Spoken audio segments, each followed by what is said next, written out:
बहुत पुराने समय की बात है। एक छोटे से गांव में एक बूढ़ी औरत रहती थी जिसका नाम था फुलमती। उसका इस दुनिया में कोई नहीं था, न बेटा न बेटी न कोई अपना। वह बिल्कुल अकेली थी। अपना पेट पालने के लिए वह रोज गांव गांव घूमकर भीख मांगती थी और उसी से अपना गुजारा करती थी। कभी किसी के दरवाजे से रोटी मिल जाती तो कभी खाली हाथ ही लौटना पड़ता, लेकिन जिंदगी जैसे भी चल रही थी वह उसे चुपचाप जी रही थी। फुलमती अक्सर भीख मांगते मांगते बहुत दूर दूर के गांवों तक निकल जाती थी।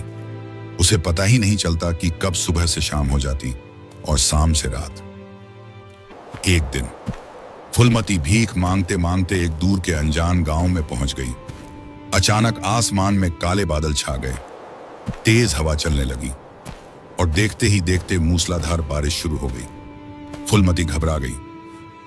वह जल्दी जल्दी चलकर एक पेड़ के नीचे खड़ी हो गई, लेकिन बारिश इतनी तेज थी कि पेड़ भी उसे बचा नहीं पा रहा था। उसके कपड़े भीग चुके थे, शरीर कांप रहा था और ठंड से उसके दांत बजने लगे। तभी उसकी नजर थोड़ी दूर पर पड़ी। वहां एक छोटी सी मिट्टी की झोपड़ी दिखाई दे रही थी। फुलमती ने बिना देर किए दौड़ लगाई और किसी तरह उस झोपड़ी तक पहुंच गई। झोपड़ी का दरवाजा आधा खुला था। फुलमती धीरे धीरे अंदर चली गई। अंदर का दृश्य देखकर वह ठिठक गई। वहां एक करीब 20 साल की लड़की चूल्हे के पास बैठी कुछ पका रही थी। चूल्हे की हल्की हल्की आग से पूरे कमरे में गर्माहट थी। जैसे ही लड़की की नजर फुलमती पर पड़ी, वह चौंक गई। अरे दादी, आप कौन हो? इतनी बारिश में यहाँ कैसे? उसकी आवाज में डर नहीं बल्कि चिंता और अपनापन था। फुलमती ने कांपती आवाज में कहा, बेटी, मेरा नाम फुलमती है। अरे दादी, मैं पास के गांव से भीख मांगते मांगते यहाँ तक आ गई। बारिश में फंस गई, इसलिए यहाँ आ गई। लड़की तुरंत उठ खड़ी हुई। अरे दादी, आप भीग गई हो, यहाँ आओ, बैठो। उसने पास में पड़ी एक पुरानी चारपाई की तरफ इशारा किया, फिर जल्दी से अंदर जाकर एक पुराना लेकिन साफ चादर लेकर आई और फुलमती को ओढ़ा दिया। इसे ओढ़ लो दादी, ठंड लग जाएगी। फुलमती की आंखों में आंसू आ गए। लड़की फिर चूल्हे के पास गई और जल्दी जल्दी गर्म चाय बनाने लगी। कुछ ही देर में वह एक मिट्टी के कप में गरम गरम चाय लेकर आई। लो दादी, चाय पी लो, थोड़ा अच्छा लगेगा। फुलमती ने कांपते हाथों से कप लिया। जैसे ही उसने पहला घूंट लिया, उसके पूरे शरीर में जैसे गर्माहट फैल गई। वह लड़की को देखते हुए बोली, बेटी, तू बहुत अच्छी है, भगवान तुझे खुश रखे। लड़की हल्के से मुस्कुराई। कुछ देर चुप्पी रही। फिर फुलमती ने धीरे से पूछा, बेटी, तेरा नाम क्या है और घर में और कौन है? लड़की की मुस्कान थोड़ी फीकी पड़ गई। उसने धीरे से जवाब दिया, मेरा नाम कजली है और इस घर में मैं अकेली ही रहती हूं। फुलमती चौंक गई। अकेली? कजली ने नजरें झुका ली। हाँ दादी, मेरे माँ बाप बहुत पहले गुजर गए। तब से मैं यहीं अकेली रहती हूँ। जो मिलता है वही खाकर गुजारा करती हूँ। यह सुनकर फुलमती का दिल भर आया। उसे अपने बीते हुए दिन याद आ गए, जब वह भी कभी अकेली हो गई थी। बारिश अब भी तेज हो रही थी। झोपड़ी के बाहर पानी की आवाज गूंज रही थी।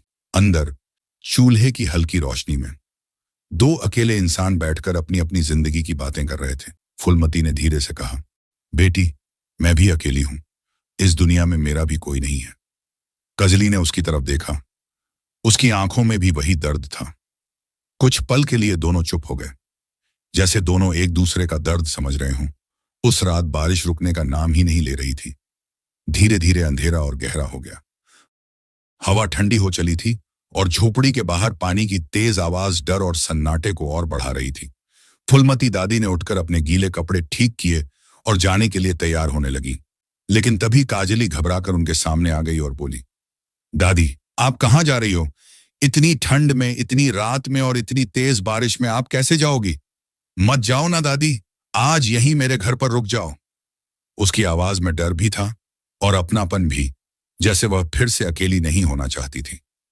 फुलमती कुछ पल के लिए चुप खड़ी रही। उसने बाहर झांक कर देखा। चारों तरफ अंधेरा और बारिश ही बारिश थी। फिर उसने काजली की मासूम आंखों की तरफ देखा जो उसे रोक रही थी और आखिरकार धीरे से बोली, ठीक है बेटी, आज यहीं रुक जाती हूं। यह सुनते ही कजली के चेहरे पर राहत की मुस्कान आ गई, जैसे उसके दिल का बोझ हल्का हो गया हो। कजली की आंखों में हल्की चमक आ गई। फिर कजली तुरंत चूल्हे के पास गई और लकड़ियां सुलगाकर आग तेज की। उसने जल्दी जल्दी आटा गूंथा और चूल्हे पर गरम गरम रोटियां सेंकने लगी। साथ में एक छोटी हांडी में साग भी चढ़ा दिया। झोपड़ी में धीरे धीरे खाने की खुशबू फैलने लगी। उस रात में जब तेज बारिश थमने का नाम नहीं ले रही थी, फुलमती दादी उसी छोटी सी झोपड़ी में रुक गई। चूल्हे की धीमी आंच जल रही थी। बाहर बारिश की बूंदें छप्पर पर गिरकर एक अजीब सा सुकून भरा शोर कर रही थीं और अंदर कजली चुपचाप बैठी दादी के लिए खाना बना रही थी।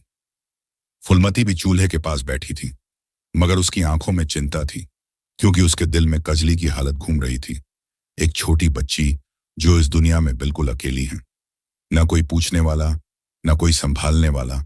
तभी उसने धीरे से कजली से पूछा, बेटी, तू कब से अकेली रह रही है? कजली की आंखें भर आईं। उसने धीमी आवाज में कहा, दादी, जब मैं बहुत छोटी थी तभी माँ बाप चले गए। तब से मैं यहीं हूं। जो मिलता है खा लेती हूं, नहीं मिलता तो ऐसे ही सो जाती हूं।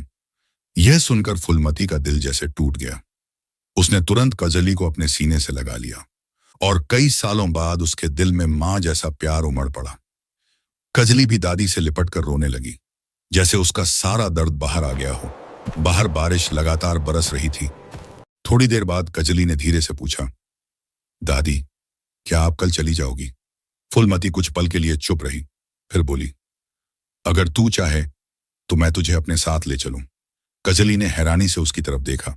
उसकी आंखों में डर भी था और उम्मीद भी। सच दादी, आप मुझे छोड़ोगी तो नहीं? नहीं बेटी, कभी नहीं। यह सुनते ही कजली के चेहरे पर हल्की सी मुस्कान आ गई। थोड़ी ही देर में कजली ने 2 पत्तों की थाली में रोटी और साग परोसकर दादी के सामने रख दिया और बोली, दादी, पहले आप खाओ। फुलमती ने प्यार से कहा, नहीं बेटी, तू भी बैठ, साथ में खाते हैं। और फिर दोनों साथ बैठकर खाना खाने लगी। हर कौर के साथ उनके बीच अपनापन बढ़ता जा रहा था, जैसे बरसों से बिछड़ी हुई 2 रिश्ते की डोर फिर से जुड़ रही हो। खाना खत्म करने के बाद काजली ने पुरानी चारपाई पर एक चादर बिछाई और बोली, दादी, आप यहां सो जाओ। और फिर दोनों एक चारपाई पर साथ लेट गईं। बाहर बारिश अब भी हो रही थी, लेकिन उस रात दोनों के दिलों में अजीब सी शांति थी। कजली दादी से लिपट कर सो गई और फुलमती उसके सिर पर हाथ फेरते फेरते खुद भी गहरी नींद में खो गई। शायद कई सालों बाद उसे ऐसा सुकून मिला था। धीरे धीरे रात बीत गई और अगली सुबह हल्की धूप झोपड़ी के अंदर आने लगी। बारिश अब थम चुकी थी। काजली नींद से जागी और दादी को देखकर मुस्कुरा दी। कुछ देर बाद दोनों बाहर बैठ गईं।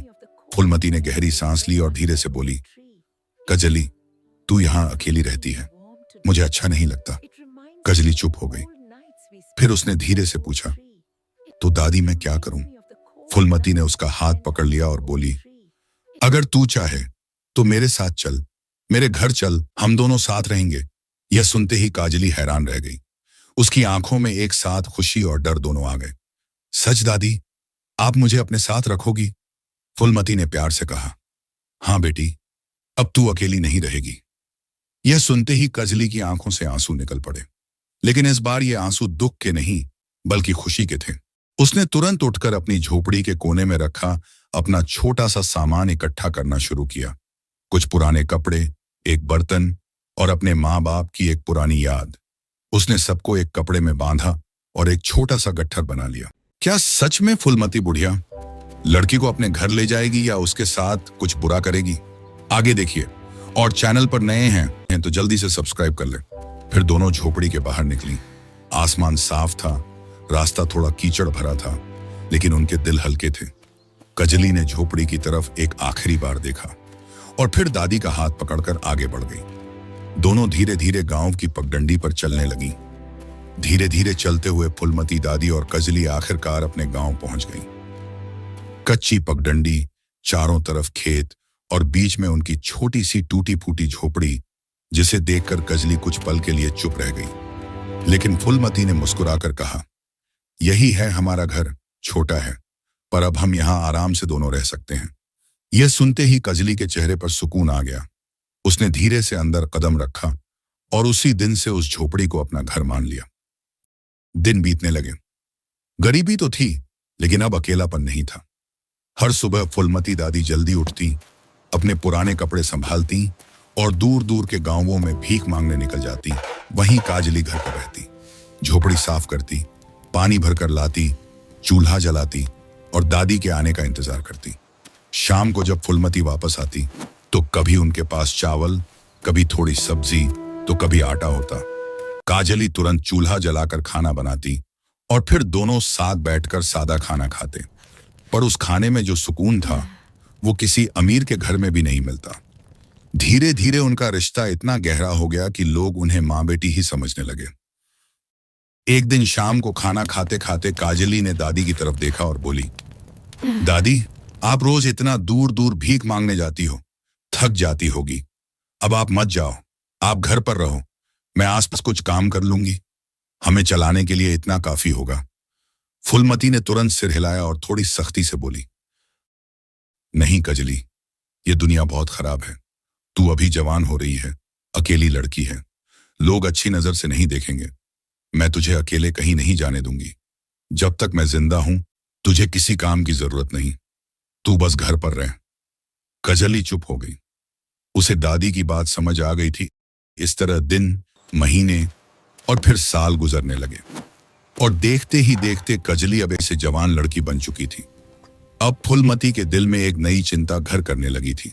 ये मेरी बेटी जैसी है, लेकिन मैं कब तक इसके साथ रहूंगी? मेरे बाद इसका क्या होगा? ये तो बिल्कुल अकेली रह जाएगी। यह सोचकर उसका दिल घबरा जाता। एक दिन उसने हिम्मत करके कजली से कहा, बेटी, अब तू बड़ी हो गई है, मुझे लगता है कि अब तेरी शादी कर देनी चाहिए। यह सुनते ही कजली घबरा गई।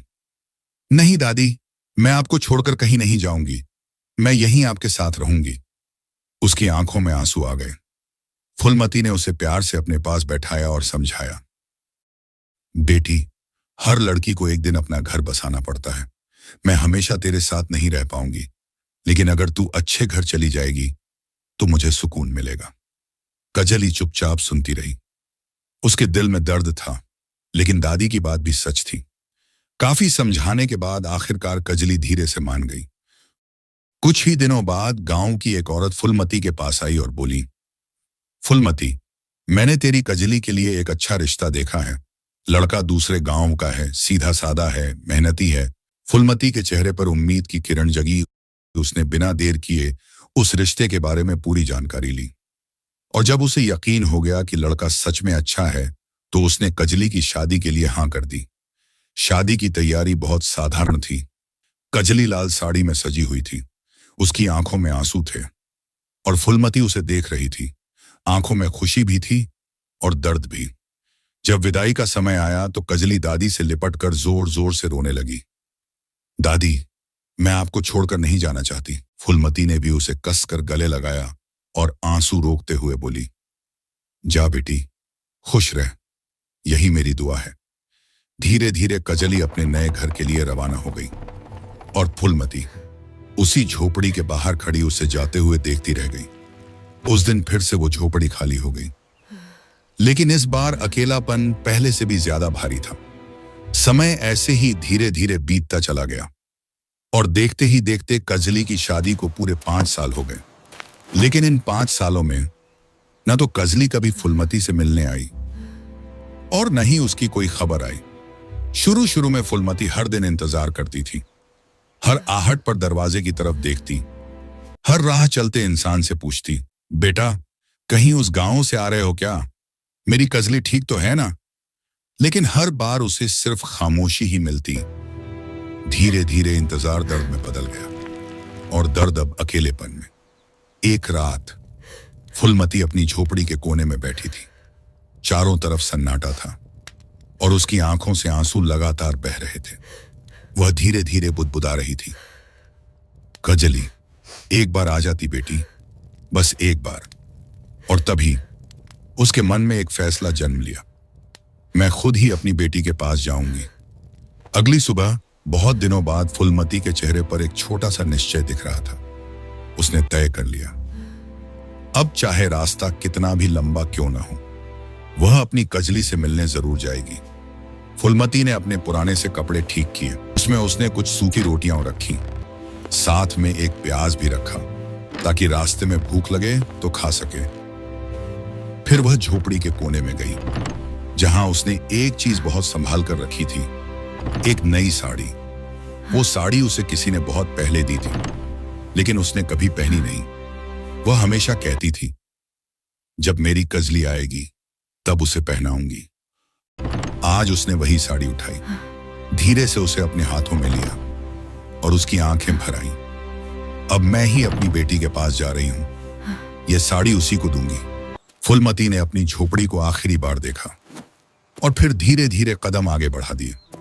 रास्ता आसान नहीं था, कई गांव पार करने थे, कई दिन और कई रातें लगने वाली थीं, लेकिन इस बार उसके कदमों में थकान नहीं थी, क्योंकि उसके दिल में सिर्फ एक ही उम्मीद थी, अपनी बेटी से मिलने की। दिन भर वह चलती रहती, जब बहुत थक जाती तो किसी पेड़ के नीचे बैठ जाती, अपनी गठरी खोलती, एक सूखी रोटी निकालती और प्याज के साथ धीरे धीरे खाती। हरने वाले के साथ उसे कजली की याद आती। पता नहीं मेरी बेटी खाती भी होगी या नहीं, उसका ख्याल कौन रखता होगा। रात होती तो वह किसी पेड़ के नीचे या खाली खेत के किनारे लेट जाती, आसमान की तरफ देखती और तारों से जैसे बात करती, भगवान मेरी बेटी को ठीक रखना। चलते चलते उसे हर वो पल याद आता जब काजली उसके साथ थी, कैसे वो चूल्हे के पास बैठकर खाना बनाती थी, कैसे उसे दादी कहकर गले लगा लेती थी, कैसे दोनों साथ बैठकर रोटी खाते थे। इन यादों के सहारे ही फुलमती आगे बढ़ती जा रही थी। कभी उसके पैर दर्द से कांप जाते, लेकिन जैसे ही कजली का चेहरा उसकी आंखों के सामने आता, वह फिर से उठ खड़ी होती। धीरे धीरे दिन गुजरते गए और फुलमती अपनी बेटी के गांव के और करीब पहुंचने लगी। कई दिन और कई रातों का लंबा सफर तय करने के बाद आखिरकार फुलमती उस गांव में पहुंच ही गई जहां उसकी कजली रहती थी। थकी हुई देह, धूल से भरे पैर, लेकिन आंखों में एक ही चमक, अपनी बेटी को देखने की उम्मीद। वह लोगों से पूछते पूछते कजली के घर तक पहुंची और जैसे ही उसने उस घर को देखा, वह ठिठक गई। वो कोई साधारण झोपड़ी नहीं थी, बल्कि एक बड़ा पक्का मकान, ऊंचा दरवाजा, बाहर नौकर चाकर। फुलमती के चेहरे पर हल्की सी मुस्कान आई। मेरी बेटी सच में खुश है। उसने धीरे धीरे कदम बढ़ाए और दरवाजे के पास जाकर खड़ी हो गई। तभी एक नौकर ने उसे देखा और तिरस्कार भरी आवाज में बोला, ए बुढ़िया, यहां क्या कर रही है? चल हट यहां से। फुलमती ने हाथ जोड़कर कहा, बेटा मुझे कजली से मिलना है, कह दो उसकी दादी आई है। नौकर हंस पड़ा, हमारी मालकिन की दादी? चल चल भाग यहां से, कहां कहां से आ जाते हैं। इतने में अंदर से कजली बाहर आई, सजी धजी, महंगे कपड़ों में। फुलमती की आंखें भर आईं।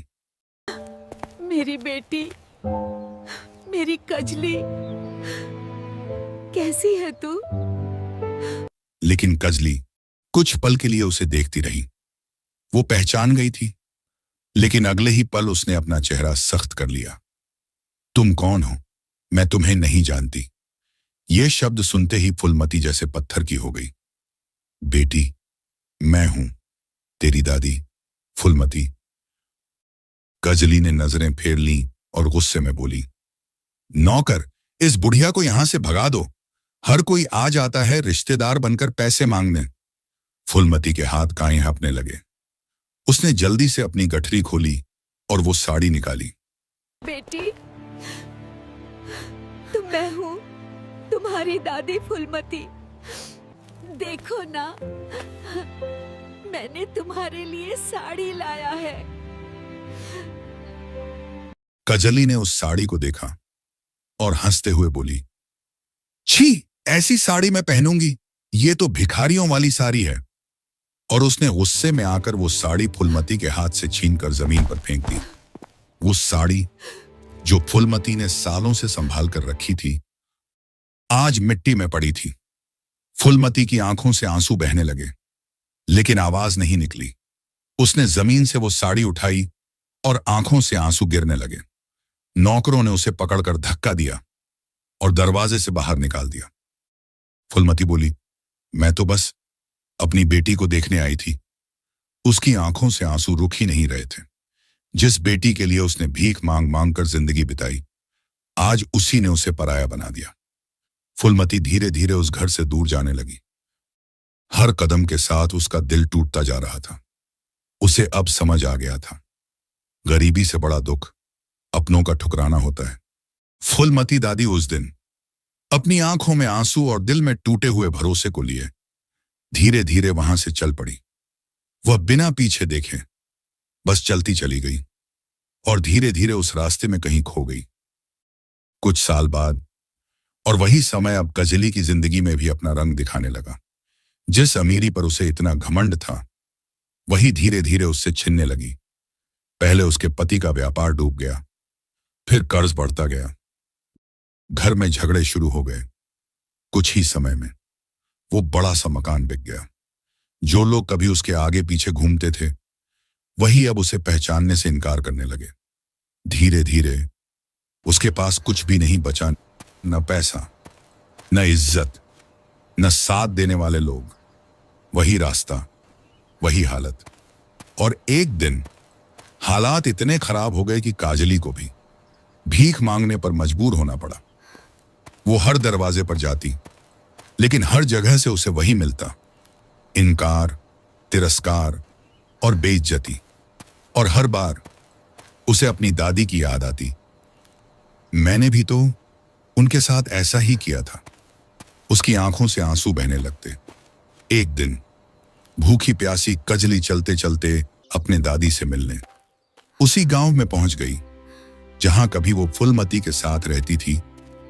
वही पगडंडी, वही मिट्टी, वही हवा।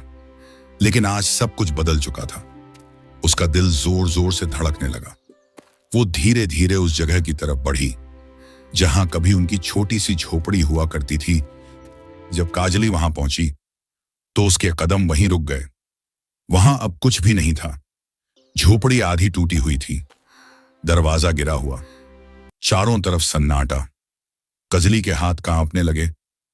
दादी, उसकी आवाज हवा में खो गई। तभी पास से गुजर रहे एक गांव वाले ने उसे देखा और पास आकर पूछा, कौन हो तुम?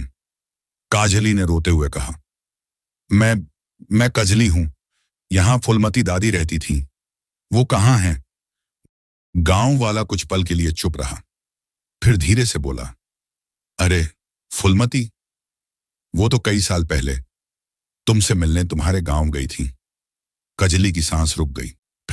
फिर वो कभी वापस ही नहीं आई। हमें तो लगा कि वो तुम्हारे साथ ही रह रही होंगी। ये सुनते ही कजली के पैरों तले जमीन खिसक गई।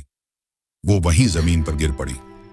उसकी आंखों के सामने वो दिन घूमने लगा जब उसने अपनी ही दादी को ठुकरा दिया था, घर से निकाल दिया था। उसके पास सब कुछ था, फिर भी दादी को अपनाने से, पहचाने से इनकार कर दिया था। उसने जोर से रोते हुए कहा, दादी, मैं गलत थी, मुझे माफ कर दो। लेकिन अब कर दो। उसकी आवाज सुनने वाला कोई नहीं था। चारों तरफ बस सन्नाटा था।